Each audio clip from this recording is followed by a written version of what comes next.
es muy pequeña, para no decir una sola observación. ¿Ok? Porque pueden darse el caso de esas circunstancias. Hay un solo dato en la variable que van a tomar, un solo dato por muestra. ¿Eso qué implica, ingeniero? Que como hay un solo dato por muestra, es imposible calcular un rango, porque el rango es una diferencia de dos datos. Y peor aún, es imposible calcular una desviación. ¿Vale? No se puede hacer con un solo dato. Ah, profesor, ¿por qué se toma un solo dato? Ubíquense donde haya menos calor. ¿Por qué se toma un solo dato? Por, repito, diversas circunstancias. Por ejemplo, que ustedes van a esperar el dato del laboratorio de calidad y resulta que realizar el análisis de esa variable implica 8 horas. Puede suceder eso. De que esa variable que ustedes le van a hacer el monitoreo, el laboratorio tarda 8 horas en darle el resultado. ¿Por qué? Porque es complicado hacer el análisis o se necesita un equipo muy complejo para poder realizarlo. Esas son circunstancias que pueden o suelen pasar. Como se toma un solo dato, entonces es imposible hallar un rango en ese subgrupo o una desviación, como les decía anteriormente, en ese subgrupo. Y se aplica esta técnica que se llama rango móvil. ¿En qué consiste la técnica que presenta Montgomery? Montgomery realiza y calcula el rango entre subgrupos, no dentro del subgrupo, sino entre subgrupos. ¿Me explico? El subgrupo 1 tiene un dato, el subgrupo 2 tiene otro dato, entonces la diferencia entre el subgrupo 1 y el subgrupo 2 se calcula el rango.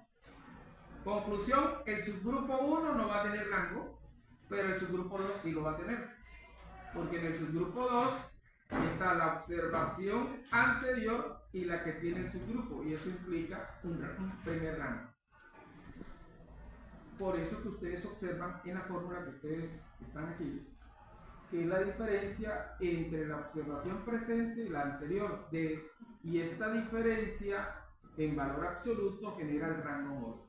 Recuerden que esta es de un subgrupo y esta es la observación del anterior subgrupo, porque cada subgrupo tiene una sola observación. Entonces, cuando ya tengan los rangos móviles de cada subgrupo, obviamente calcula el rango móvil promedio, que obviamente implicaría n-1 subgrupo, porque recuerden que yo les dije que el primer subgrupo no tiene rango, por eso es n-1. En cuanto al promedio, no hay ningún problema, porque cada subgrupo tiene una observación, uno suma las observaciones y divide entre la cantidad de subgrupos. ¿Y eso qué implica, ingenieros? Que hay que calcular los límites de control de dicha carta. Este límite de control, si ustedes observan, son los mismos límites de control de la carta XR. La misma, los mismos, salvo que aquí aparece un 2 entre paréntesis, que implica no es que le dé, ojo, repito, no hay que elevar al cuadrado. Eso, si ustedes ven matemáticamente un 2 encerrado entre paréntesis en una fórmula es ordenamiento, orden.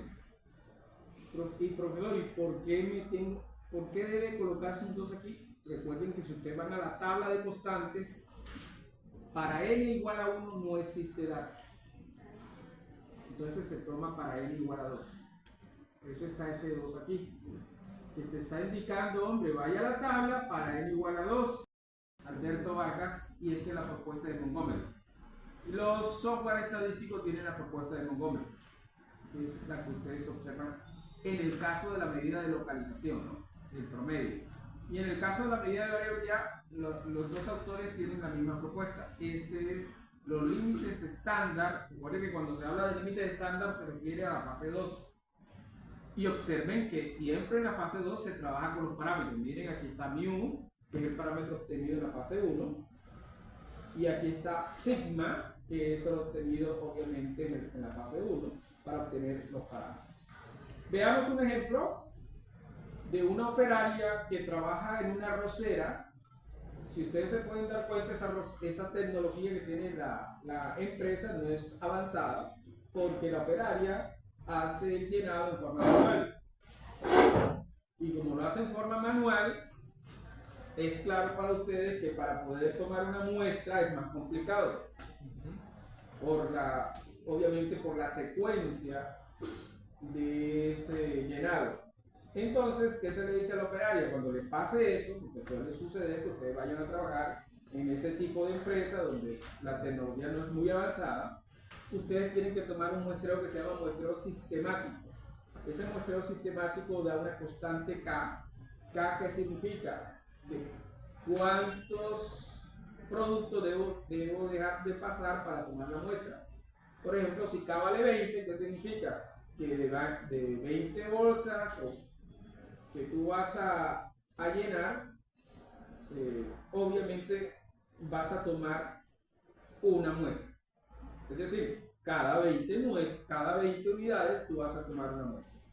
Entonces, por ejemplo, tomas en la unidad número 20, después tomas en la unidad número 40, después tomas en la unidad número 60 y así sucesivamente. Vas a tomar una sola bolsa. Claro, el muestreo sistemático, ese es el muestreo sistemático. Miren que se está hablando de una sola unidad. Entonces, este operario tomó cada 20 para utilizar el muestreo sistemático y estos fueron los resultados. Los primeros 20 en el primer bolsa, una vez contabilizadas las 20, le dio este resultado, 51.10. Pasado 40 unidades, este es el segundo resultado. O sea, la número 40, la número 60, la número 80. Pero al final tomó un solo dato por cada subgrupo. ¿Y qué significa el rango móvil? Ingeniero, el rango móvil es que ustedes van ahora a diferenciar de esta manera. El primer rango sería 51.10 menos 47.83. Eso da 3.27. El segundo rango sería 47 menos 60. Eso da 12.65. Pero en valor absoluto. Recuerden que la fórmula dice valor absoluto. Puede dar negativo, pues ustedes colocan valor absoluto. Y así sucesivamente. Eso significa que el tercer rango es 60 menos 53.6. Y estos son los resultados. ¿Vale? El único subgrupo que no va a tener, obviamente, rango móvil es el primero. Ya teniendo estos valores, este es el estadístico de control para la medida de localización en fase 1 y este es el estadístico de control para la fase 2 en la medida de variabilidad. En la fase 1 en la medida de variabilidad. Y aquí están los cálculos, ¿no? Calculan el rango móvil promedio, que es 83.6 entre 9, porque viene m-1, eso da 9.27, y en el caso de las observaciones individuales, suman las observaciones y dividen entre la cantidad de subgrupos que son 10, eso da 55.825. Aplico las formulaciones, ya sea de Montgomery o ya sea de Vargas, para el caso de la medida de variabilidad, que es la misma para ambos autores. D4, el D4 en la tabla, recuerden que el D4, el 2 que está aquí es porque van a ir a la tabla para n igual a 2 y el D4 da 3.267 y el D3 da 0. Y como tienes el rango móvil que es 9.27, el rango móvil promedio, ¿no? Recuerden que calcularon el rango móvil promedio, que dio 9.27. Eso da un límite de control de 30.3, el central 97 y el límite inferior 0. Y lo mismo la carta de la medida de localización o promedio, donde A2 se toma para n igual a 2, eso da 1.88, y como ya tienes el promedio de la información de los datos individuales, ya puedes calcular el límite de control superior, central e inferior de la medida de localización. Ya tienes los dos límites.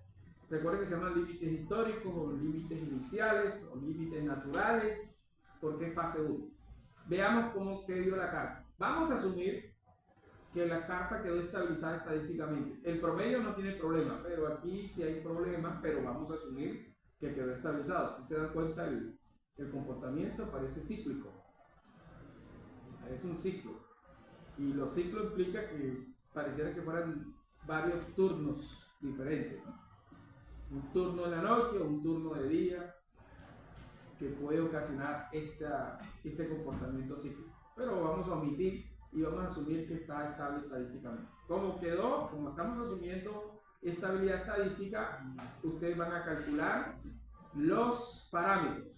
Son los parámetros. Sigma es el rango móvil promedio que se obtuvo en los cálculos anteriores sobre D2 minúscula. El D2 minúscula, recuerden, para E igual a 2 es 1.128 y ya se tiene la estimación de sigma y ya se tiene la estimación del mu, que es obviamente el X trazo que se obtuvo en la carga. Recuerden que estas estimaciones de sigma y mu para nuestro ejercicio es porque no hay ninguna señal de alarma en ambas cargas. Si hubiese una señal de alarma, recuerden que hay que eliminar el subgrupo y recalcular nuevamente todo. Por eso que nos sale inmediato los ejercicios, porque no hay señales de alarma. Profe, cuántas veces repetimos esto? Hasta que no ocurra señales de alarma. Recuerda que tú tienes 6 meses de información. Entonces, como ingeniero, tienes que mirar las causas y vas eliminando, depurando. Recuerda que yo les dije en las primeras clases, eso es como si fuera Machine Learning. En Machine Learning, la primera parte de esta técnica de inteligencia artificial es depuración de la información. Y eso es lo que hace la carga.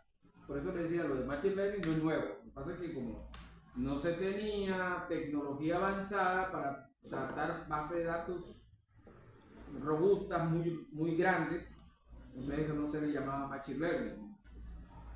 Se le llamaba la estadística tradicional. Ahora con los procesos, obviamente, o los equipos con procesos tecnológicamente avanzados y con algoritmos, eso ayuda y ahora sí se le llama Machine Learning. Bueno, observen qué se va a graficar en estas observaciones. Estas son las observaciones, ¿no?, del subgrupo. Y aquí se va a tomar, obviamente, de los datos que van a tomar en línea. Ustedes le dicen al operario, operario, tomen por favor, o técnico, Pedrito Pérez, tomen por favor unos datos para hacer control en línea. ¿Qué van a hacer ustedes en el control en línea? Van a tomar estas observaciones y van a someterlo a los límites de control de la medida de localización. Y profesor, la medida de variabilidad tendrán que calcular el rango móvil, ¿no?, de estas observaciones. Aquí se calcula el rango móvil de estas observaciones. 53 menos 55, 2, 55 menos 53, 51, 4. Y lo van a someter a los límites de control de la medida de variabilidad. ¿Vale? Esta es la tabla en donde te están dando la información de los datos en línea.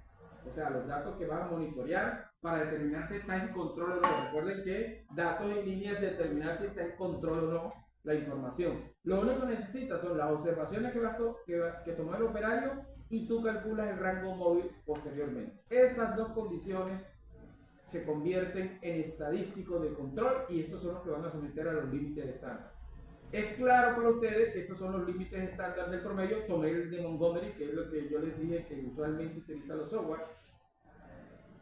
Y este es la de la medida de variabilidad. Estos son constantes. Recuerden que son constantes porque están trabajando con los parámetros. No los puedes modificar. Cuando uno hace control en línea, los límites de control son constantes, no se pueden modificar. En cambio, en fase 1, recuerden que hay que depurar y se modifica. Porque tú debes replantear el promedio, replantear el rango móvil, etc. Conclusión aquí, cuando se someten esos datos, hay un estado fuera de control en la variabilidad. ¿Por qué hay un estado fuera de control? Porque hay una tendencia ascendente, lo que implica que la variabilidad va aumentando. Y eso es obviamente perjudicial para el proceso. Recuerden que si la variabilidad aumenta, implica inestabilidad. ¿Y qué pasa con el promedio?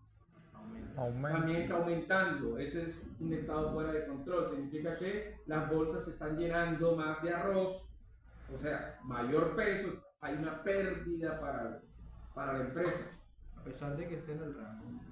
A pesar de que esté entre los límites de control. Recuerde que, como se llaman límites de control, tú estás controlando. Y como estás controlando el peso, ¿qué te está diciendo el peso? Que está aumentando. Lo ideal es que haga este nivel. ¿Vale? Profesor, en esos límites yo los veo bastante grandes. No pueden estar más pequeños. Sí, lo puedes reducir, pero tienes que trabajar con otra confiabilidad. ¿Y qué confiabilidad vas a trabajar? Por ejemplo, se me ocurre, recuerden que la confiabilidad que aquí por defecto estamos tomando es 99.73%. Si tú lo quieres reducir, tendrías que disminuir la confiabilidad. Vamos a asumir que tú la disminuyes en un 80% y los límites quedan aquí. ¿Cuál es el problema, ingeniero? Es que nadie te va a creer con una confiabilidad del 80%. Pero no, la confiabilidad que estás utilizando es muy baja. En estadística se trabaja con confiabilidades bastante altas, por encima del 90%. Ahora, hay otra forma. Resulta que en control de calidad, en cartas de control, yo les había comentado un día que existen unos límites que se llaman límites de advertencia a 2 sigma y a 1 sigma. Que se llama límites de advertencia. Tú puedes aplicar límites de advertencia con el propósito de establecer de pronto un análisis mucho más preciso. ¿Vale?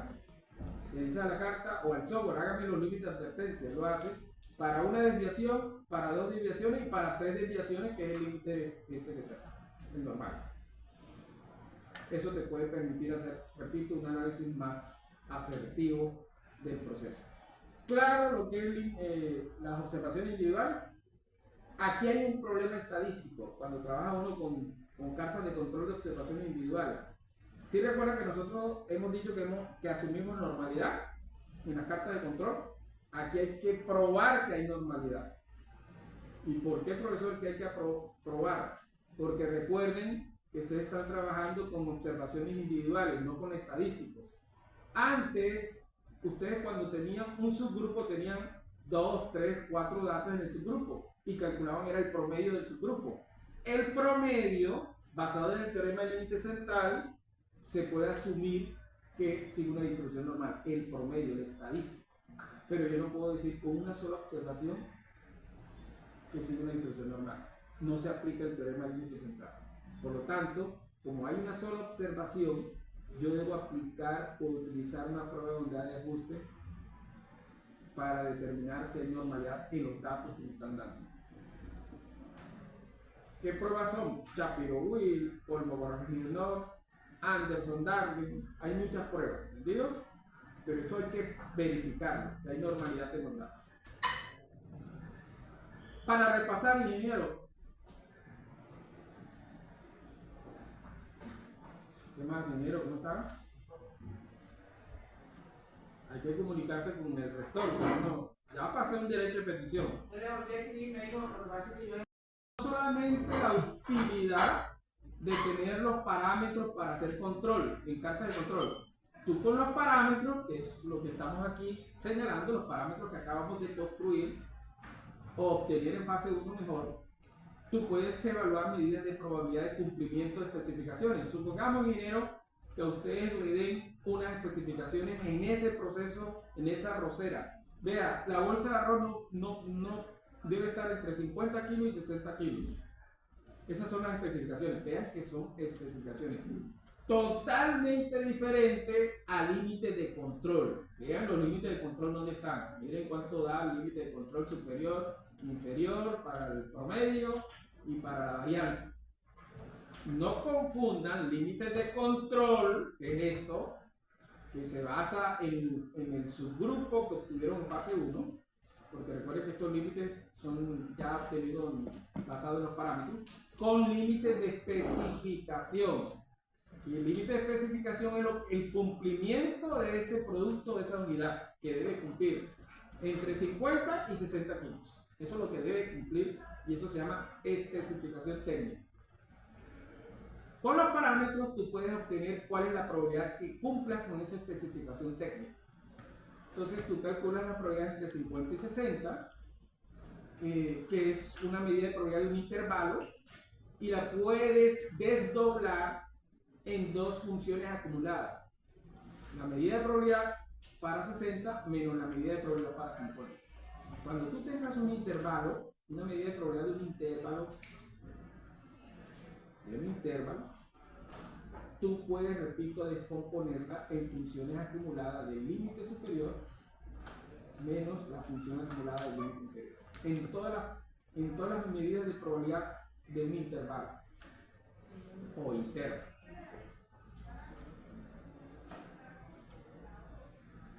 Obviamente, como demostramos, aquí no estamos asumiendo, como demostramos mediante una prueba de ajuste que sigue una distribución normal, entonces podemos hacer una estandarización. El 60 se le resta mu y se divide entre sigma, lo convertimos en z, y el 50 se le resta mu y divide entre sigma y lo convertimos en un valor z. Con estos valores de z, ustedes van a la tabla, que ustedes ya conocen, y encuentran la medida de probabilidad de cada uno de estos valores z. Estas son las medidas para punto 50, la medida de probabilidad punto 6939, y para menos punto 70, la medida de probabilidad punto 2399. Le doy una técnica para que ustedes en una evaluación no tengan resultados lógicos, ¿no? Si a mí me da un valor negativo de z, debe ser una medida de probabilidad por debajo de 0.5. Enseguida usted dice, no, la tabla me tiene que dar una medida de probabilidad por debajo de 0.5. Porque recuerden que para z igual a 0, la medida de probabilidad es 0.5. Y si me da un valor negativo, significa que debe estar por debajo de 0.5. Esa es la lógica que debe tener. ¿Por qué se lo digo? Porque suele suceder que hay unas tablas que confunden de la distribución normal. Hay tablas que tienen medidas de probabilidad cola a la derecha, o sea, todo lo contrario. Tiene un valor negativo y resulta que las probabilidades son 0.90 y pico, ¿vale? Y uno dice, ¿qué lógica? Entonces resulta que cuando tienen ese tipo de tablas de cola a la derecha, lo que dé la tabla tiene que ser 1 menos lo que dé la tabla. ¿Bien? Claro, o sea, a veces se mira Entonces, la tabla que no es. Claro. Entonces, conclusión, ingenieros, les aconsejo trabajar con la tabla del libro de Canavos. Ese libro de Canavos lo pueden ustedes descargar fácilmente en PDF. Ese libro de Canavos tiene la tabla acumulada perfectamente. Entonces, les aconsejo esa tabla. El producto empacado no cumple con las especificaciones. Es grave, ¿no? Bastante. Pero más grave es que nos demandan. ¿Qué tal si le damos al proveedor bolsas de arroz por debajo de 50? Entonces, quiero saber, como ya sabemos que el 56% aproximadamente, no, el 54%, no el 56%. El 54% son bolsas que no cumplen. La pregunta que les hago yo, ingeniero, ¿cuántos de ese 54% están por debajo de 50 y cuántos están por encima de 60? Porque el 54% son los que no cumplen, los que están por encima de 60 y los que están por debajo de 50. ¿Alguien me puede dar respuesta? Hay una respuesta aquí en los cálculos que hicieron. En los cálculos que acabamos de hacer, hay una respuesta. Analicen los cálculos. 54, hemos concluido que el 54% no cumple, pero pregunto, ¿cuántos están por debajo de 50? ¿Qué porcentaje está por debajo de 50? De 50 kilos. Miren acá, sigan la secuencia de esto. ¿A dónde llega? 24%. 24%. Están por debajo de 50 kilos. Si 54% no cumplen y el 24%, se aproxima al 24%, ¿no? Está por debajo, ¿qué van a hacer ustedes si yo les pregunto, ¿cuáles están por encima de 60? 22. ¿Seguro que 22? Por encima del 69. Miren, 50, miren, voy a hacer un dibujito. No cumple lo que están rayados. Lo que está rayado no cumple. Aquí está el 50. Aquí está el 60. Cumple lo que está punteado. Y lo que está punteado es el 45.47%. Y hemos analizado que el cálculo de menor de 50 da cuánto? Es el 30%. Es correcto, el 30%. Da 23.92%. Este que está aquí. aquí, que no cumple. Claro. Y este que está aquí, que era la pregunta que yo les hacía, si sabemos que este más este da 54. ¿Cierto? Entonces, el compañero que hizo, tomó el 54, le restó 24 y obtuvo el 30% aproximadamente. ¿Vale? Entonces, la suma de este más este da el 54% de no cumplimiento. Y aquí apenas está el 45. ¿Estamos claros? No necesitamos hacer más cálculos, sino ya teníamos toda la respuesta aquí. Teníamos lo que estaba debajo del 50 kilos, que era el 24%, y sabíamos también que hay un 54% que no cumple.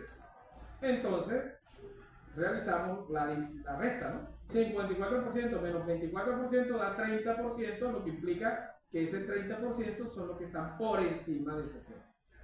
¿Vale? Y ahora vamos a la carta que habíamos presentado inicialmente, porque no pensé que habíamos desarrollado conservación individual. Aquí les presento unos artículos científicos hechos por estudiantes conmigo de especialización y algunos de, creo que de pregrado. Es para que ustedes tomen como referencia estos artículos científicos para el caso del primer taller número 1. No hemos hecho el taller número 1 porque no hemos hecho laboratorio. Aquí se hace laboratorio, por eso se necesita urgentemente el aire acondicionado. Eso para que lo tomen de referencia. Recuerden que también tenemos pausado las exposiciones. Bueno, para terminar, ingenieros, vamos a dar una temática de Sugar que hemos desarrollado, salvo que aquí el límite de control al inicio varía, o sea, se comporta en forma exponencial. Una curvita, una curva en forma exponencial. Esa es la primera característica. Obviamente, a medida que avanza la muestra, ya se estabiliza y queda casi como una línea recta. Casi como una línea recta. Esa en primer lugar la característica de la carta. Y la característica principal de la carta es que cada puntito que ustedes ven aquí no es un estadístico como la de Sugar. La de Sugar, recuerden que cada puntito era un promedio, X trazo, o era un rango, o era una desviación, o era una varianza, o era una observación individual como acabamos de hacer. Este puntito que está aquí es un EUMA. Y el EUMA tiene esta ecuación. O sea que, si yo calculo esto que está aquí, me va a dar un punto. Y ese es el que van a graficar. Este EUMA es la carta que está reemplazando a la carta Sugar. Profesor, ¿por qué está reemplazando? Cuando ustedes llegan a una empresa, se van a dar la sorpresa de que la mayoría trabaja con la carta Sugar, con la que estamos desarrollando, o lo que habíamos terminado hasta hoy, hasta el momento. Esas cartas Sugar son convenientes cuando los procesos productivos no tienen una alta tecnología. Conclusión, ingeniero, cuando ustedes llegan a una empresa, ustedes revisan sus equipos tecnológicos. Si ustedes observan que el equipo tecnológico es muy avanzado, ustedes observan que están haciendo cartas Sugar, o sea, cartas anteriores, están cometiendo un error estadístico. ¿Entendido? Porque las cartas Sugar se utilizan cuando hay variaciones grandes. Son sensibles a variaciones grandes. Pero si yo tengo un proceso tecnológicamente avanzado, ¿qué espero yo de la variación? Que sean muy pequeñas. Entonces las cartas Sugar no detectan variaciones pequeñas, la detecta la carta EUMA. ¿Estamos claros? Entonces ya tienen una argucia para saber qué tipo de carta van a aplicar en ese proceso productivo. Entonces ya sabemos que estas cartas se utilizan para variaciones o cambios o variaciones pequeñas. Ahora hay una discusión. La discusión existe en lo siguiente. Es que estas cartas fueron construidas para fase 2. Para fase 2.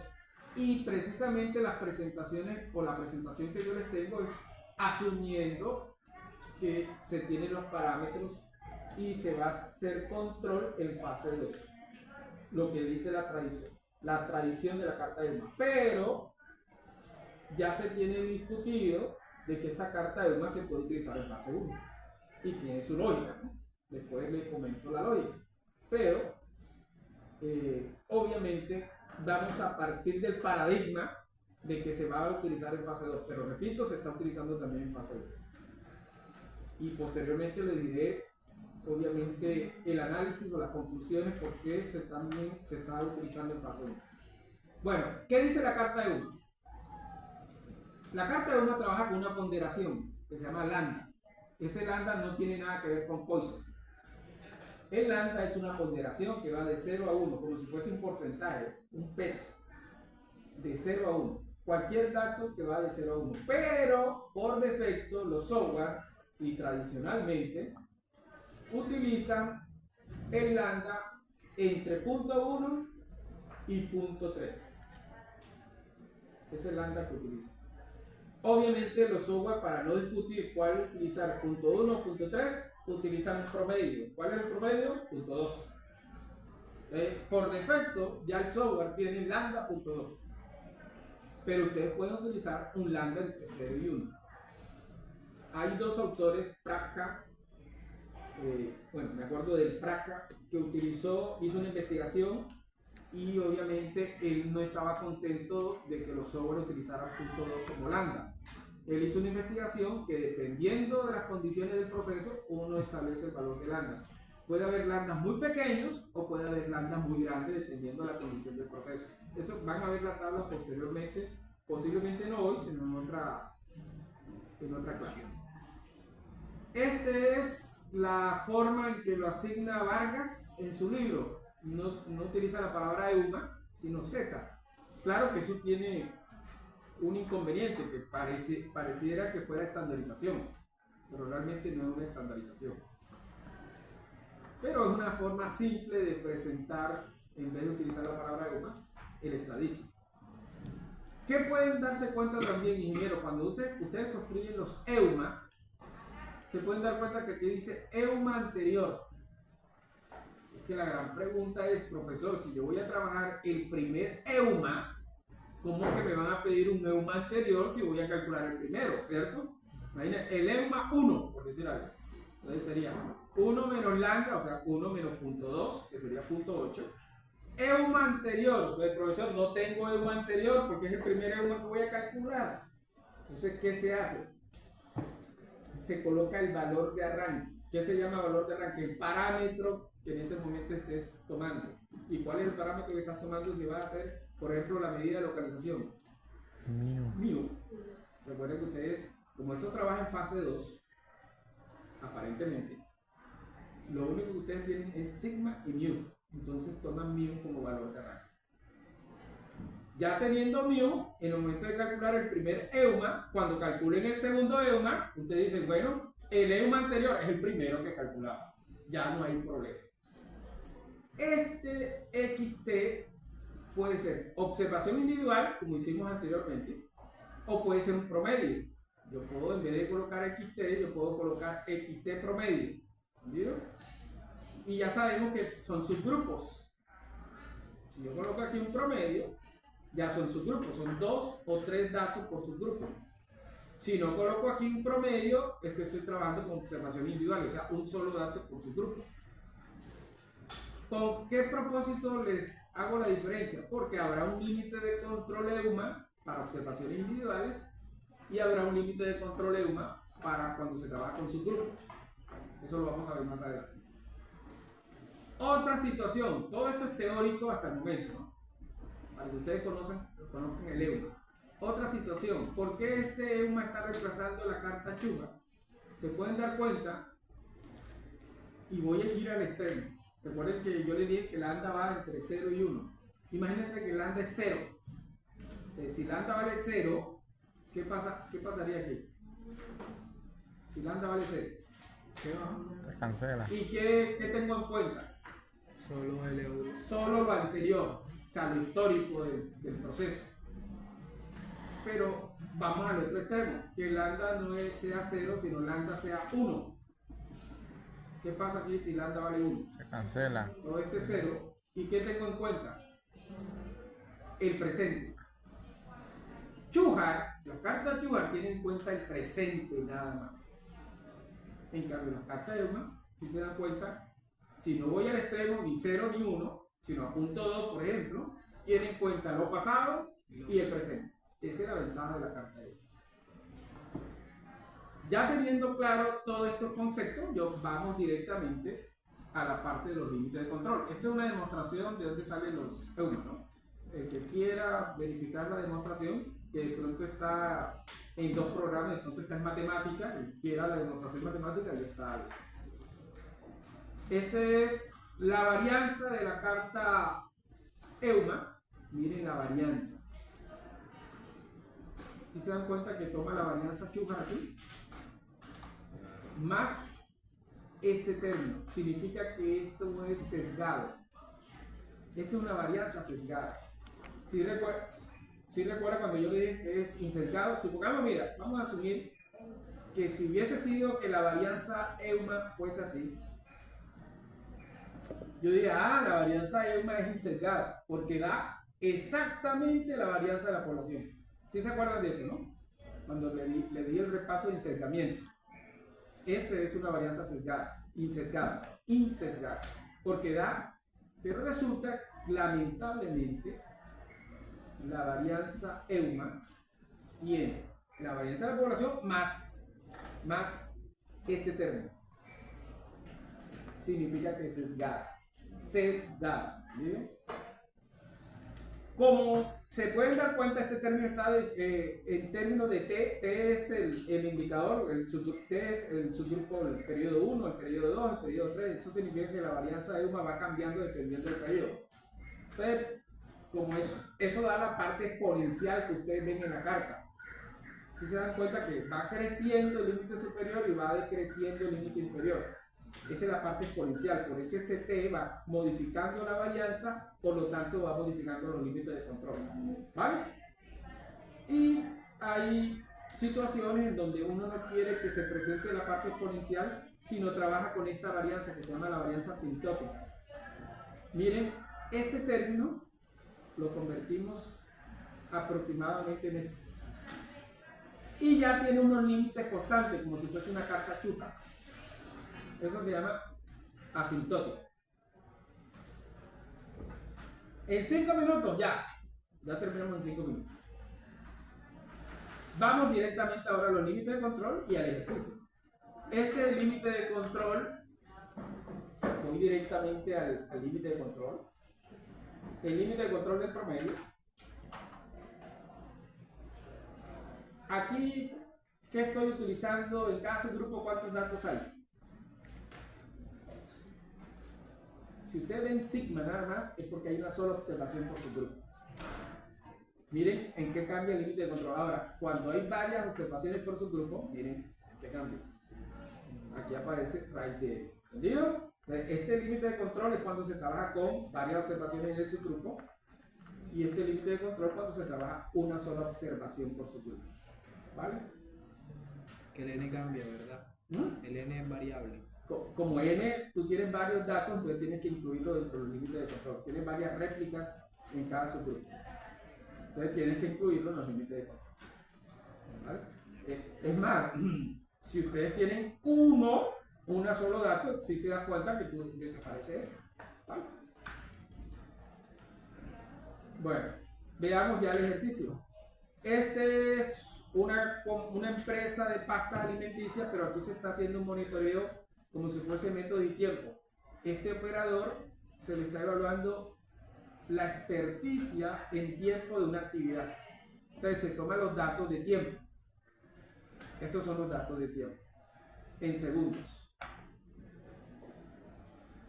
Un solo dato, ¿sí se dan cuenta? Un solo dato por su grupo. Obviamente, si se pueden dar cuenta en el problema, le están dando los parámetros. Están los parámetros, el mío y el sigma. Por lo tanto, es fase 2, ¿no? Entonces, por eso vamos a utilizar EUMA. Y se asume que hay poca variabilidad, por eso que estamos utilizando EUMA, porque la variación es pequeña. Calculamos los límites de control, dado el mu y dado el sigma, que dan en la fase. Y miren que por defecto se toma 0.2, el lambda. ¿Vale? Aquí están los límites de control y sometemos obviamente los EUMA. ¿Cómo calcular los EUMA? Aquí está el cálculo de los EUMA. Primer EUMA, 1 menos lambda, que es 0.2, por el EUMA anterior. Profesor, no hemos calculado ningún EUMA. ¿Cómo me dice EUMA anterior? ¿Qué creen que se utilizó aquí? El valor de mu, que se llama valor de arranque. Este es el mu que dio en la fase 1.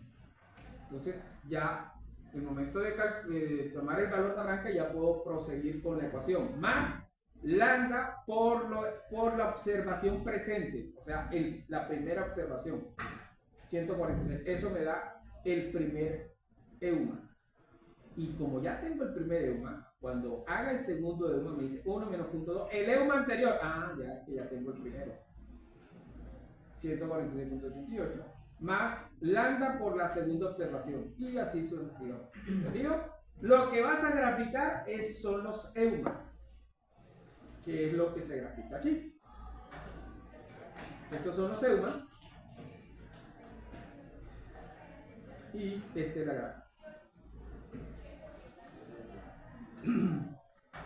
Hay que analizar bien la gráfica. Aparentemente está estable estadísticamente. Aparentemente. Pero si ustedes analizan bien la gráfica, ¿cuántos puntos están por encima de la línea central? Este que está aquí. Posiblemente este, ¿cierto? Los demás están en la línea o por debajo. Recuerden que estamos hablando de tiempos, la actividad del operador. Uno espera que el comportamiento hubiese sido aleatorio, o sea, más o menos los puntos por encima y por debajo estuviesen equitativos. Significa que está fuera de control. Recuerden que estamos en fase 2. Está fuera de control porque los tiempos están por debajo. ¿Qué significa un tiempo por debajo? ¿O será que el profesor lo dijo bien? Está fuera de control porque la mayoría del tiempo está por debajo. Recuerden que estamos en el método del tiempo. Un operario, ¿qué está haciendo el operario? ¿Lo está haciendo más rápido o lo está haciendo más lento? Más rápido. Más rápido, entonces yo no puedo decir que está fuera de control. Entonces yo le digo, ya, el operario trabaja más rápido. Y yo obviamente uno le pregunta, no, es porque es que yo tengo ya 25 años haciendo lo mismo. Me contrataron y ya yo sabía. O puede decir que el operario dice, no, lo que pasa es que el procedimiento me sigue estos pasos, pero yo elimino este paso que me parece ilógico y hago más rápido el empacado, por ejemplo. Ok, entonces uno lo apunta. Y puede modificarlo el procedimiento, si lo está haciendo en forma correcta y si y obviamente el empacado es correcto. ¿Es claro lo que hace el ingeniero industrial? ¿Dudas? ¿Preguntas? ¿Algo que no supe explicar bien? Sugerencias. Nos vamos, ingeniero.